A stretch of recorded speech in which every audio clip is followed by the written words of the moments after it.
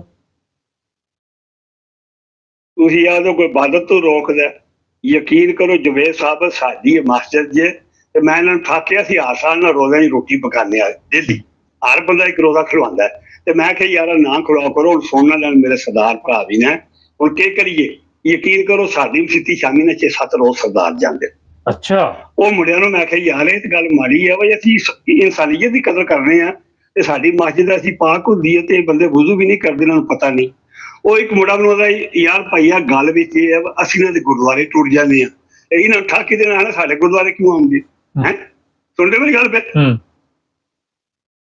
ਇੱਥੇ ਕਿਸੇ ਨੂੰ ਕੌਣ ਠਾਕਦਾ ਇੱਥੇ ਤੇ ਹਰ ਬੰਦਾ ਭੈਣਾ ਭਰਾਵਾਂ ਵਾਂਗੂ ਇਨਸਾਨਾਂ ਵਾਂਗੂ ਰਹਿੰਦਾ ਜੇ ਦੁਆਈ ਖੁਦਾ ਦੀ ਜੇ ਉੱਥੇ ਕਿਉਂ ਨਹੀਂ ਰਹਿੰਦੇ ਮਸਜਿਦ ਬਣਾਈ ਹੈ ਨਹੀਂ ਤੇ ਉੱਥੇ ਕਿਉਂ ਨਹੀਂ ਰਹਿੰਦੇ ਮੰਗ ਲੈਂਦੇ ਨੇ ਮੈਂ ਪੂਰਾ ਇੰਗਲੈਂਡ ਫਿਰਿਆ ਬੂਹੇ ਫਿਰਿਆ ਮੈਂ ਲੰਡਨ ਗਿਆ ਮੈਨਚੈਸਟਰ ਗਿਆ ਲਿਵਰਪੂਲ ਗਿਆ ਨਾਟਿੰਗਮ ਗਿਆ ਪਰ ਸਮਝਾ ਕੇ ਨਹੀਂ ਆ ਕਿ ਬਰਮਿੰਘਮ ਗਿਆ ਦੁਆਨੀ ਜੋੜ ਕੇ ਯਕੀਨ ਕਰੋ ਅਸਾਂ ਰੁਪਈਆ 1.5 ਲੱਖ ਯੂਰੋ ਇਕੱਠਾ ਕਰਕੇ ਕੋਈ ਇੱਥੋਂ ਲੱਖ ਕੀਤਾ ਤੇ ਤਾਂ ਮਸਜਿਦ ਬਣਾਈ ਅਸੀਂ ਤੇ ਸਾਨੂੰ ਇਜਾਜ਼ਤ ਦਿੱਤੀ ਹੈ ਗਵਰਨਮੈਂਟ ਇਟਲੀ ਨੇ ਕਮੂਨੇ ਨੇ ਇੱਥੇ ਇਸ ਵੇਲੇ ਇੰਗਲੈਂਡ ਅਮਰੀਕਾ ਤੇ ਜਰਮਨੀ ਤੋਂ ਬਾਅਦ ਚੌਥੇ ਮੁਸਲਮਾਨ ਵੀ ਹੁੰਦੇ ਇਟਲੀ ਵੀ ਹੁੰਦੇ ਜੋ ਸੁਣਦੇ ਮੇਰੀ ਗੱਲ ਅੱਛਾ ਮੈਂ ਪੁੱਛ ਰਿਹਾ ਵਾਂ ਕਿ ਜਦੋਂ ਅਸੀਂ ਇੱਥੇ ਰਹਿ ਸਕਦੇ ਆ ਤੇ ਉੱਥੇ ਕਿਉਂ ਨਹੀਂ ਰਹਿੰਦੇ ਆਪਣੇ ਮੁਲਕ 'ਚ ਉਹ ਕਰਮਾਂ ਨੇ ਉਹ ਰਹਿੰਦੇ ਨੇ ਮੈਂ ਤੁਹਾਨੂੰ ਕਹਿੰਦਾ ਜਿੰਨਾ ਇਤਨਾ ਰੱਬ ਨੇ ਪਿਆਰਾ ਮੁਲਕ ਬਣਾਇਆ ਇੰਨੇ ਪਿਆਰੇ ਲੋਕ ਵਿੱਚ ਪਾਕਿਸਤਾਨ 'ਚ ਆ ਜੇ ਯਕੀਨ ਕਰੋ ਤੁਹਾਨੂੰ ਮੈਂ ਦੱਸਣਾ ਕਿ ਸਿੱਖ ਉੱਥੇ ਨੇ ਹਿੰਦੂ ਉੱਥੇ ਨੇ ਅੱਜ ਵੀ ਯਹੂਦੀ ਉੱਥੇ ਨੇ ਕਰਾਚੀ 'ਚ ਇੱਕ ਬਾਜ਼ਾਰ ਆ ਪੂਰਾ ਸੁਣਦੇ ਮੇਰੀ ਗੱਲ ਪੇ ਉੱਥੇ ਮਰਜ਼ਈ ਤਾਂ ਗੱਲ ਹੀ ਕੋਈ ਨਹੀਂ ਮਰਜ਼ਈ ਦੀ ਤਾਂ ਕੱਲ ਹੀ ਬਣੇ ਨੇ ਤੇ ਮੈਂ ਅੱਜ ਗੱਲਾਂ ਸਭਾਂ ਨੂੰ ਆਜ਼ਾਦੀ ਰਹਿਣ ਦੀ ਇਹ ਜਿਹੜੇ ਫਿਤਨੇ ਉੱਥੇ ਦਰਿੰਦੇ ਬੈਠੇ ਨੇ ਇਹਨਾਂ ਦਾ ਫਲਾਏ ਅੱਗੇ ਉਹਨਾਂ ਨੇ ਰੁਪਈਏ ਦੇ ਕੇ ਟੱਟੂ ਭੁੱਖੇ ਇਕੱਠੇ ਕੀਤੇ ਜੇ ਮੈਂ ਨਹੀਂ ਆਦਾ ਮਰਜ਼ਈਆਂ ਨੂੰ ਨਹੀਂ ਮਾਰਦੇ ਹੋਣੇ ਅੱਲਾ ਦੀ ਕਸਮੇ ਕਰਾਇਆ ਦੇ ਟੱਟੂ ਜੇ ਕੋਈ ਤਰੀਕਾ ਲਗਾ ਕੇ ਬੰਦਾ ਨਹੀਂ ਜੇ ਨਹੀਂ ਤੇ ਨਾ ਕੋਈ ਮੌਲਵੀ ਨਾ ਮਗਰ ਨਾ ਕੋਈ ਮਜ਼ਹਬੀ ਤੌਰ ਤੇ ਇਹ ਜਿਤਨੀਆਂ ਅੰਤਾਈ ਹੈ ਨਾ ਇਹ ਸਾਰੇ ਜਿਹੜੇ ਕਬਜ਼ਾ ਕਰਕੇ ਮੁਲਕ ਦੇ ਬੈਠੇ ਨੇ ਨਾ ਇਹਨਾਂ ਜ਼ਾਲਮਾਂ ਦੀ ਫੈਲਾਈ ਸਾਜ਼ਿਸ਼ ਹੈ ਸਾਰੀ ਇਹ ਯਾਦ ਰੱਖੋ ਮੇਰੀ ਗੱਲ ਅੱਜ ਤੁਹਾਨੂੰ ਦੱਸਿਆ ਨਾ ਮੈਂ ਕਿ ਤੁਸੀਂ ਇਮਰਾਨ ਰਿਆਜ਼ ਖਾਨ ਦਾ ਅੱਜ ਦਾ ਸੁਬਾਹ ਦਾ ਪ੍ਰੋਗਰਾਮ ਹੈ ਉਹ ਕੀ ਹੈ ਉਹ ਵੀ ਉਹ ਅਰਸ਼ਦ ਸ਼ਰੀਫ ਸ਼ਹੀਦ ਇਮਰਾਨ ਖਾਨ ਦੇ ਬਾਅਦ ਤੀਜਾ ਮਾਊ ਨੇ ਪੁੱਤਰ ਜੰਮਿਆ ਪਾਕਿਸਤਾਨ 'ਚ ਅਕਲ ਨਾਲ ਦਲੀਲ ਨਾਲ ਅਸੀਂ ਤੋਂ ਅਨਪੜ੍ਹ ਬੰਦੇ ਜੋ ਕਿ ਸੱਚ ਆਉਂਦੇ ਮੂੰਹ 'ਚ ਗੋਲ ਫੈਲਦੇ ਆ ਅਗਰ ਕਾਬਲ ਬੰਦਾ ਪੜ੍ਹੇ ਲਿਖੇ ਬੰਦਾ ਜਿਹਦੀ ਰਿਸਰਚ ਹੈ ਜਿਹਨੂੰ ਰੱਬ ਨੇ ਪੈਦਾ ਹੀ ਸਿੱਖਣ ਵਾਸਤੇ ਦਾ ਸਾਹਬ ਜਿਹੜਾ ਉਹਦਾ ਅੱਜ ਦਾ ਪ੍ਰੋਗਰਾਮ ਤੱਕੋ ਜੋ ਜਦ ਤੱਕ ਇੱਕੋ ਹੀ ਗੱਲ ਜੇ ਇਸ ਆਵਾਮ ਨੂੰ ਗੈਰਤ ਨਹੀਂ ਨਾਮਣੀ ਇਸ ਆਵਾਮ ਨੂੰ ਗੈਰਤ ਆ ਜੇ 1 ਘੰਟੇ 'ਚ ਮੁਲਕ ਸਾਫ਼ ਹੋ ਜਾਂਦਾ ਜੀ 1 ਘੰਟੇ 'ਚ ਬਹੁਤ ਸ਼ੁਕਰੀਆ ਏਅਰਪੋਰਟਾਂ ਦੇ ਕਿਨਾਂ ਨੂੰ ਨਸਣ ਨਾ ਦਿਓ ਜਦ ਤੱਕ ਇਹ ਬਿਮਾਰੀਆਂ ਖਤਮ ਨਹੀਂ ਹੁੰਦੀਆਂ ਪਾਕਿਸਤਾਨ 'ਚੋਂ ਇਹ ਨਾ ਕੋਈ ਮਰਜ਼ਈਆਂ ਦੀ ਖੈਰ ਜੇ ਤੇ ਨਾ ਕੋਈ ਸੁਨੀਆਂ ਦੀ ਖੈਰ ਹੈ ਨਾ ਕੋਈ ਤੁਹਾਡੀ ਖੈਰ ਹੈ ਨਾ ਕੋਈ ਮੇਰੀ ਖੈਰ ਬਹੁਤ ਸ਼ੁਕਰੀਆ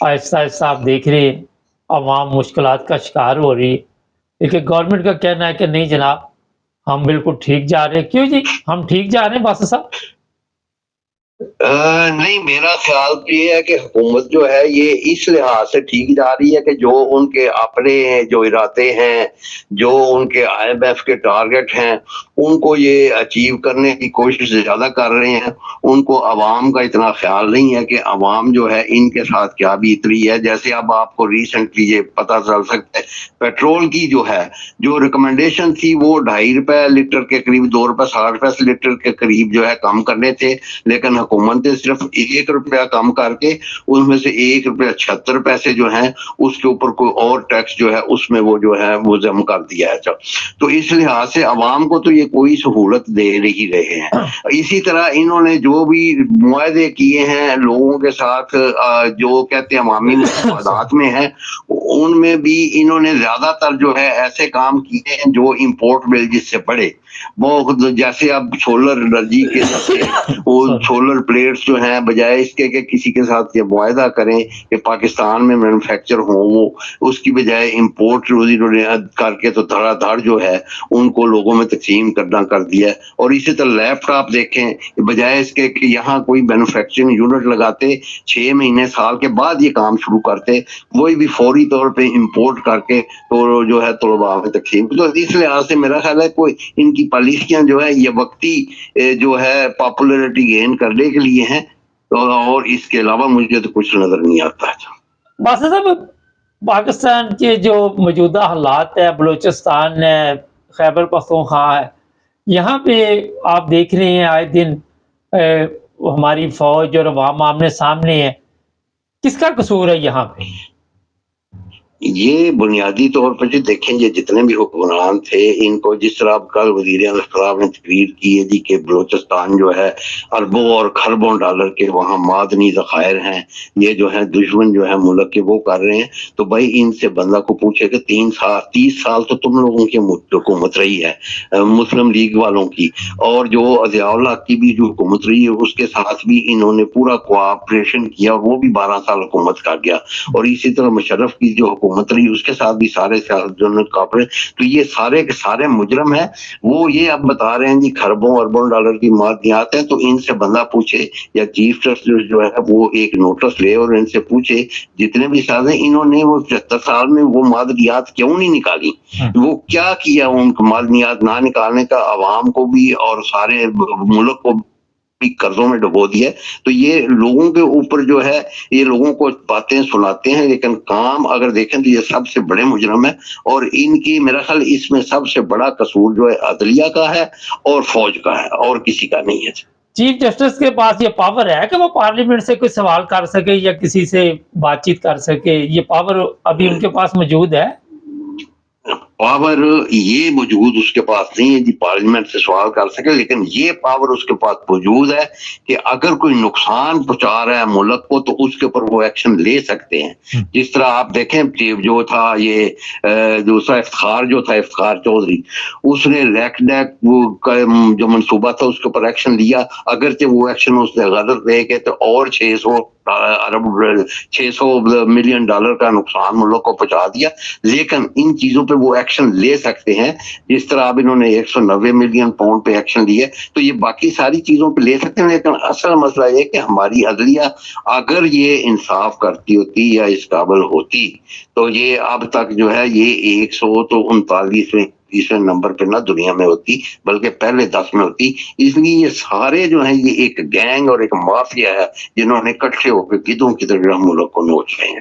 اچھا، ایک آج کل بڑا ایشو بنا ہوا ہے، ایک ویسے ہی جنرل بات کریں گے کہ لوگوں کو ان کی عبادت سے روکا جا رہا ہے، ان پہ حملے کیے جاتے ہیں، ان کو کہا جاتا ہے کہ اگر آپ نے عبادت کی اور پھر آپ کو جیل میں ڈال دیا جائے، اور ڈال بھی دیتے ہیں، کئی لوگ جیلوں میں چلے گئے. یہ کدھر چلا گیا پاکستان؟ 50 سال پہلے کا ذرا مجھے بتائیے کہ جو پاکستان کا نقشہ تھا یا ملن تھا لوگوں کا آپس میں، اس سے بہتر تھا کہ آج بہتر ہے؟ دیکھیں بات یہ ہے کہ جو پاکستان جس وجہ سے بنا تھا اصل میں ہماری تاریخ کو مسخ کر دیا گیا ہے. پاکستان جو ہے یہ اس چیز پہ نہیں تھا بننا کہ جی پاکستان کا مطلب کیا، لا الہ الا اللہ اور محمد رسول اللہ. یہ انہوں نے بعد میں گھسیڑا ہے اس کو تاریخ میں. کیوں گھسیڑا کس لیے گیا؟ کیونکہ اگر لا الہ الا اللہ محمد رسول اللہ پہ بنتا تو جمعیت ہند، جماعت اسلامی طریقے جو ہے ان کی جو تھی طریقے خاص تھا، یا دوسرے جو سارے وہاں مسلمان بڑے بڑے مولوی تھے وہ اس کی مخالفت کیوں کرتے؟ یہ اصل میں مخالفت انہوں نے اس لیے کی تھی کہ یہ سارے پلانٹڈ لوگ تھے وہاں، اور جب یہ پاکستان بنا تو انہوں نے پھر سوچا کہ اب ہمارا کیا بنے گا، پاکستان تو بن گیا. تو یہ نعرہ لے کے عوام کو بیوقوف بنانے کے لیے آئے، اور انہوں نے فوج کے ساتھ اس وقت اور سیاستدانوں کے ساتھ اس گٹھ جوڑ کر کے تو آپ نے پنجے اس طرح گاڑے ہیں کہ آپ دیکھیں 45,000 مدرسہ جو ہے وہ پاکستان میں، اور 30,000 مزار جو ہے وہ رجسٹرڈ ہے محکمہ اوقاف کے ساتھ. تو لوگوں کو اس دھیان میں لگا کے لوگوں کو بجائے اس کے کہ کوئی فنی تعلیم دیتے، کوئی عقل شعور والی تعلیم دیتے، ان مذہبی کھاپوں میں جو ہے پہنچا کے ایک ایسی انہوں نے تیار کی فوج، ایک ایسی لوگ تیار کیے کہ جو ان کو یہ نظر آئے کہ یہاں جب بھی کوئی مسئلہ پیدا ہو تو ہم ختم نبوت کا جو ہے، چونکہ احمدیوں نے پاکستان کی حمایت کی تھی، تو ختم نبوت کا جو ہے ٹنٹا کھڑا کر کے ہم اس ملک کو ترقی نہ کرنے دیں اور اس میں فساد برپا کرتے رہیں، اور وہ اس بات میں کامیاب ہو گئے ہیں. اچھا باسط صاحب، وہ کامیاب ہو گئے ہیں. آپ دیکھ رہے ہیں کہ آنے والے دنوں میں اس طرح کے جو انتشار پسند لوگ ہیں وہ اور پاور میں آ جائیں گے؟ ہاں، یہ بات ہے. جس طرح جب حکومتیں جو ہیں وہ منتخب نہ ہوں، عوام کے نمائندے نہ ہوں، وہ کسی کی سپورٹ کے ساتھ آئی ہوئی ہوں، تو وہ ایسے ہر ٹھنڈے استعمال کرتی ہیں. اب اس حکومت جو ہے اس میں اتنی سخت نہیں ہے کہ یہ جو ہے طریقے لبیک جو ہے اس کو یا ٹی ٹی پی کو اس کا مقابلہ کر سکے. اس کی وجہ یہ ہے کہ جو ہماری فوج ہے اس میں بھی ضیاء الحق نے اس طرح کا مذہبی عنصر جو ہے گھسیڑ دیا کہ وہاں ریلیجیس ٹیچر جو ہیں یا امام مقرر کر دیے تھے، اور انہوں نے ایسی ایک وہاں ہوا چلائی ہے کہ اس کے اندر بھی اس قسم کے جو فنیٹکس ہیں یا مذہبی جو ہیں تشدد پسند پیدا ہو چکے ہیں. اگر وہ نہ ہوتے تو آپ کیا یہ خیال کر سکتے ہیں کہ ہیڈ کوارٹر پہ یا پی این ایس پہ، وہاں نیوی کے پہ یا میاں والی کی بیس پہ یا یہ کہیں اور جو ہے یہ حملے ہو سکتے؟ فوجی تنصیبات پہ کبھی بھی نہیں ہو سکتے. یہ ان کے بیچ بھی جب تک یہ ان چیزوں کو ختم نہیں کرتے، اس کو مذہب کو اور جو سیاست کو ہے اس کو علیحدہ نہیں کرتے، یہ ملک جو ہے یہ مزید تباہی کی طرف جا رہا ہے. یہ تو آپ کہہ رہے ہیں نا کہ علیحدہ کرنا چاہیے. کبھی ہم نے پارلیمنٹ میں تو نہیں سنی اس طرح کی آواز، نہ کسی ایسی جگہ سے سنی کہ مذہب کو اور سیاست کو علیحدہ کر دیا جائے. ایک دوسرے کو تو استعمال کرتے ہیں، تو پھر ہی تو سسٹم خراب ہوا ہے. ایک دوسرے کو سپورٹ کرتے ہیں نا. یہ تو یہاں کوئی ایسا شخص آئے جو آپ دیکھیں نا، جو آدمی بھی ان کو اس طرح تنقید کرتا ہے اس کے اوپر یہ جو ہے اس کی جان کے درپے ہو جاتے ہیں. جیسے اب غامدی صاحب نے انہوں نے کہا جی کہ یہ اللہ کے مجرم ہے، یہ جو اگر قادیانیوں کو یا احمدیوں کو اس سے روک رہے ہیں عبادت سے، یہ اللہ کے بھی مجرم ہیں اور کسی قانون اور اخلاق کے بھی مجرم ہیں. لیکن وہ جو ہے وہ پاکستان میں نہیں داخل ہو سکتا. اسی طرح جو بھی بندہ جو ہے وہ لیتا ہے. آپ دیکھیں ایون وکیل جو ہیں، یہ آپ جو راولپنڈی میں ایک تازہ اطلاع آئی ہے کہ وہاں کے ڈی سی نے لیٹر جو ہے وہ ایشو کیا، اس کی درخواست جو دی تھی وہ ایک عمران خلیل ایڈوکیٹ ہے جو ان کا فدائیان ختم نبوت کا وکیل ہے. اس نے درخواست دی تھی اور اس ڈی سی نے اس کے اوپر ایسی ہوشیاری دکھائی، فٹافٹ جو ہے وہ سی پی او جو ہے پولیس آفس جو سی پی او ہے راولپنڈی کا، اس کو جو ہے لکھ دیا جس کے اوپر ایکشن کرو. تو اب اس طرح کی جو ہے کیا درخواست دی، تھوڑا سا بتائیں ہمارے دیکھنے والوں کو، کیا درخواست دی تھی؟ کیا کہا آپ نے؟ کس چیز کی درخواست دی تھی؟ تھوڑا سا میں نے کہا بتائیں.